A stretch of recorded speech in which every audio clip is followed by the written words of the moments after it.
Good morning, this is Terry with the Quarter Acre. How are you doing today? I hope you're doing great, and I'm so glad that you stopped by. If you're new here, my name is Terry. I have two kids that I am homeschooling, a 13-year-old boy and a 7-year-old girl. And I just love to share about any new curriculum I've found or curriculum that's working really great. And we talk about gardening sometimes, we talk about antiques, we talk about just anything that kind of pops into my head. But today, I really want to talk to you about my favorite history curriculum, Story of the World. Okay, so let's dive in. The Story of the World has 3 books that you have just got to pick up. Originally, I picked up the first book and thought that was all I needed. And then after accidentally stumbling upon the other 2 books that went along with it as companions, I was blown away at the amazing, amazing history curriculum that they have developed. Now, I love history. I had great history teachers as a kid. Miss Sefton, if you're out there, I don't know whatever happened to you, but wow, you were a great teacher when it came to history. You really inspired me. But looking back, the best history teacher I've ever had, and he continues to teach me to this day, is my dad. He is a phenomenal history teacher.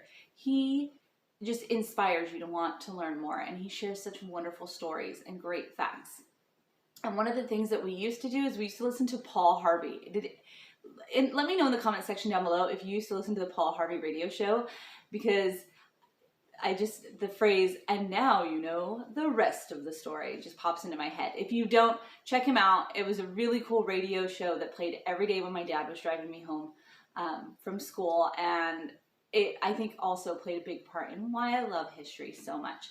But let's start talking about Story of the World.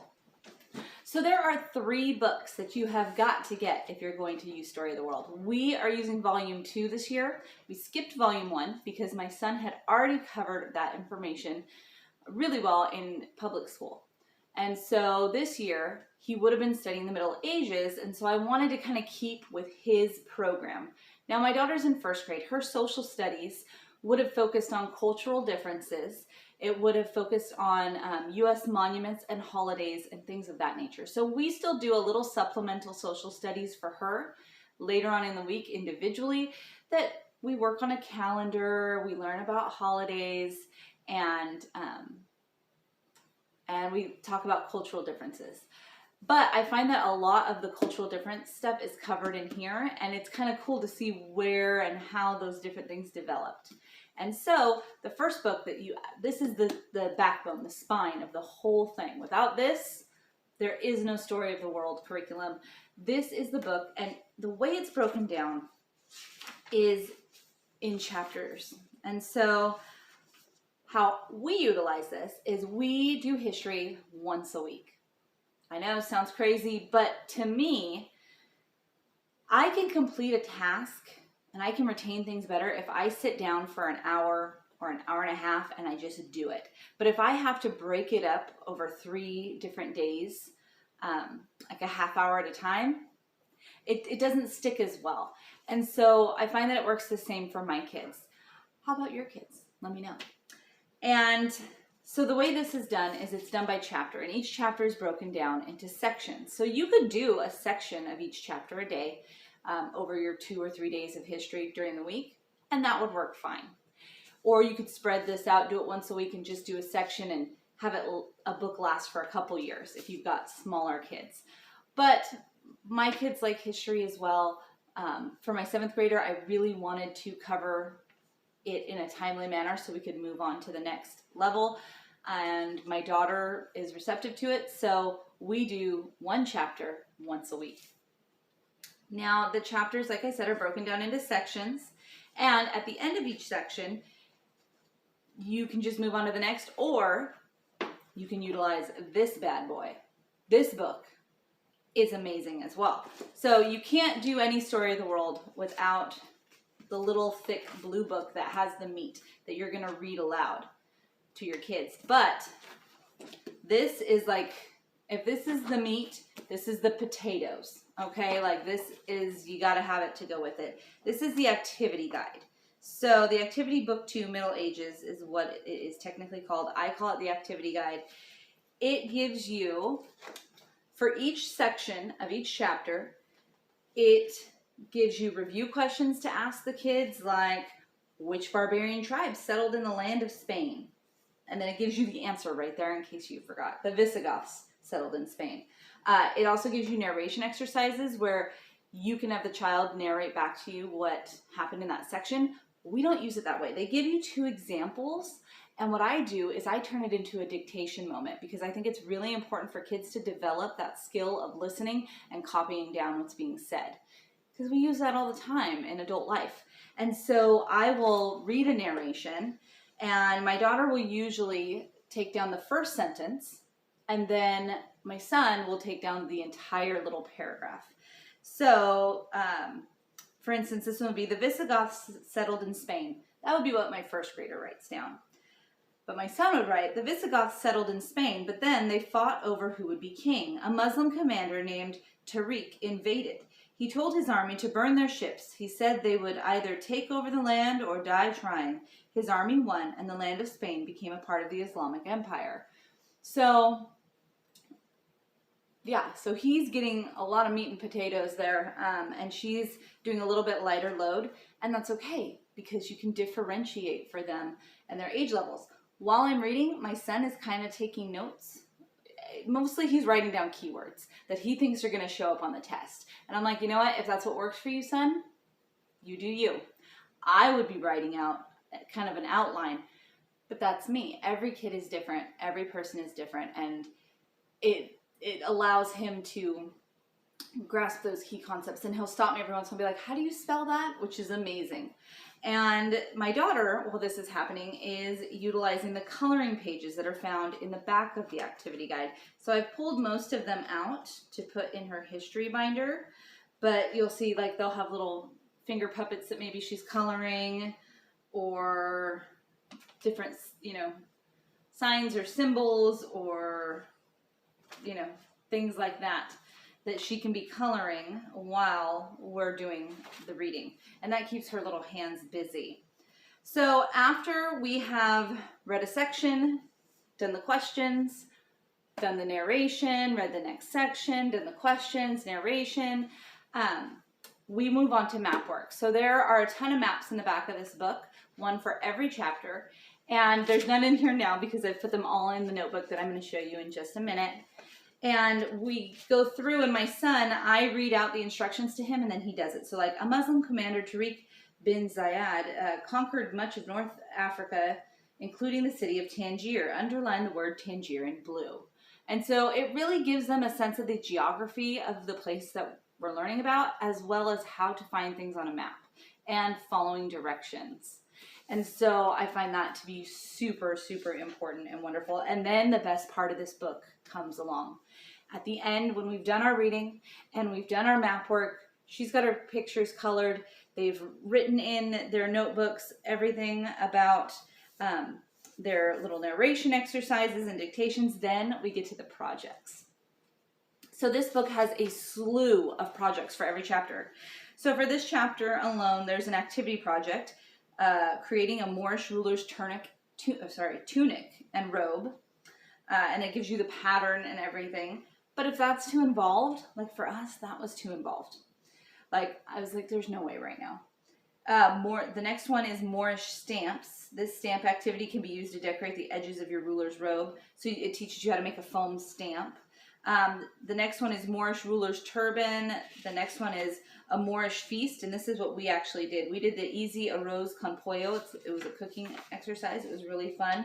Or you can make a Spanish history wind chime. There's tons of different. Let me go on to the next chapter. A tent full of spoils, puppet retelling, Charlemagne's crown. We did this one. They have make a Viking boat, and it's like a printable in here that you can run copies of and cut out and make that. You can make a Viking brooch or Thor's hammer pendant. Make a Viking longhouse, make Viking bread. So they give you tons of options. You don't have to do one of the projects in here, but they are so much fun and they just enrich the whole experience of the lesson. And then the last book, the last thing that we do is we use the testing book with my son. So my daughter does not test. Once the project is over, she runs along and goes and has a little recess, a little free time thing, and my son takes one of the tests, and the test keys are right here in the back. As you can see, there's no tests left because they're all filed away in his notebook. But it's a multiple choice test. It's got multiple choice, it's got true, false, and it's got a little essay question at the end that's only like a sentence or two. So it's not like a big arduous task. And we have no problem completing a history lesson in an hour. If the project is one that we're really into, an hour and a half. It's really quite easy. And if you are not a read aloud mom, because I know there are some people that reading aloud is almost like speaking in front of like an audience. It just doesn't sit well with you. You can get the CDs that read the small book, that read the chapters and the chapter sections to you. So we have that checked out from our library. That's a little frugal tip. Instead of trying to find it and buy it, because I couldn't find a copy, and then when I did, it was like $60 they were asking on eBay for it. That was not going to happen. I was not going to pay $60 because I really like reading aloud, and most of the time I'm going to read aloud. But if we have a day when we're going to have a long car ride, it's nice to be able to pop the CD in and go. So I've checked it out from the library numerous times when I know that we need that extra help, when I'm going to need my eyes on the road and not in a book. So check your local library for that. But let me, without further ado, get to our history binders. So this is my son's 7th grade history binder. I call it our notebook. I don't know why I always call our binders notebooks. It's just the way it is. So the way I have it set up is the first page for each chapter is the map. So he's got his map here that he has completed. Let me put it on this side so you can see better. He's got his map that he's completed.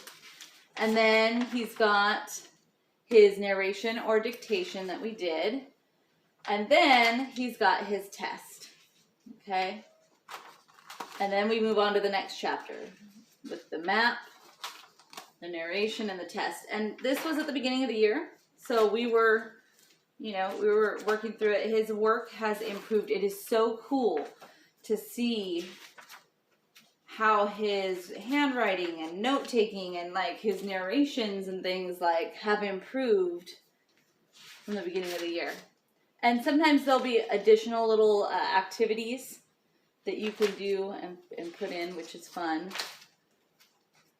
So yeah, so that's what his looks like. So that's kind of what the tests look like. The front page is all multiple choice. The second page is multiple choice. Then the third page is true, false, and then the little essay questions. And they're usually about 18 questions long, the test. So they're not overwhelming. Here you'll see how he takes notes. He writes down important key words and phrases up there, and then he'll do his narrations or dictations, whichever you want to call them, and then his test. So that's what his binder looks like. My daughter's binder looks quite a bit different. So she is once again in the 1st grade, and so she's got this kind of paper. Let me move to a little bit more recent work, but she gets her coloring page, then she gets her page for her dictation sentence, and then her coloring page. So she doesn't do the test. And then behind this folder, I use it to divide, is her old stuff from the past quarter, and then her social studies, so cultural differences and U.S. symbols, and then all of her calendar stuff is back here. So yeah, that's how we use the story of the world. And do we love it? Absolutely. I think that it is amazing. I've already ordered level 3 for next year. If you haven't seen my 2021-2022 school year curriculum picks, definitely check that video out. You can find a link in the title section down below. And I just have to say, Story of the World is amazing. I have learned so much. Even though I'm a bit of a history buff, I have learned a ton. So I just want to share with you a couple tools that we use. We use this fun inflatable globe to trace around, like when we were learning about Magellan, to trace around his routes, and just, it's kind of fun. We have other globes, but this one just kind of makes history a little bit more fun, and I can toss it to them, because my other tip is we don't do history at the dining room table. Every once in a while we will if we're in a rush, but we usually move into the living room. It's the only subject that we do in the living room. We cozy up on the couches, we listen to the story, we can toss the globe around to find where in the world we're talking about. And for that reason, we do not use a regular curriculum storage box. We use this awesome little magazine holder that I found at the Goodwill for like $2.99. Yeah, and we keep all of our stuff in there, kind of tucked away next to the couch so that we can grab it easily. And that just makes it cozy. Like, our living room is more like dark and cozy and comfy. Leather and green walls, and it's just like a more, I don't know, more historical place to do our history lesson. And it gets us out of our normal routine. It's once a week that we move into the living room and do it, and it kind of makes it feel special. And anytime you can do that when homeschooling, anytime you can break up their day and make their brain kind of switch on, it really helps. It really helps. And so I hope you found this review of The Story of the World, Volume 2, useful. Would I buy it again? Yep, already have. What are my favorite tips? Get the activity guide for sure. If you have older students, make sure that you get the testing book, and make sure you check out the CDs from your local library. If you know you're going on a road trip or something like that, you can still homeschool on the go that way. Or if you have a lot of projects to do. So there's been a couple times where I've put the CD on and let her do the reading so that I could run around the house and get things ready for company coming over or for something I had to do later on in the afternoon. It's really handy. And definitely check your library, because that's free versus $60. The components are not expensive. Like, so on a price point, amazing. Like, not bad at all for a year-long history curriculum that's going to give you all the printables.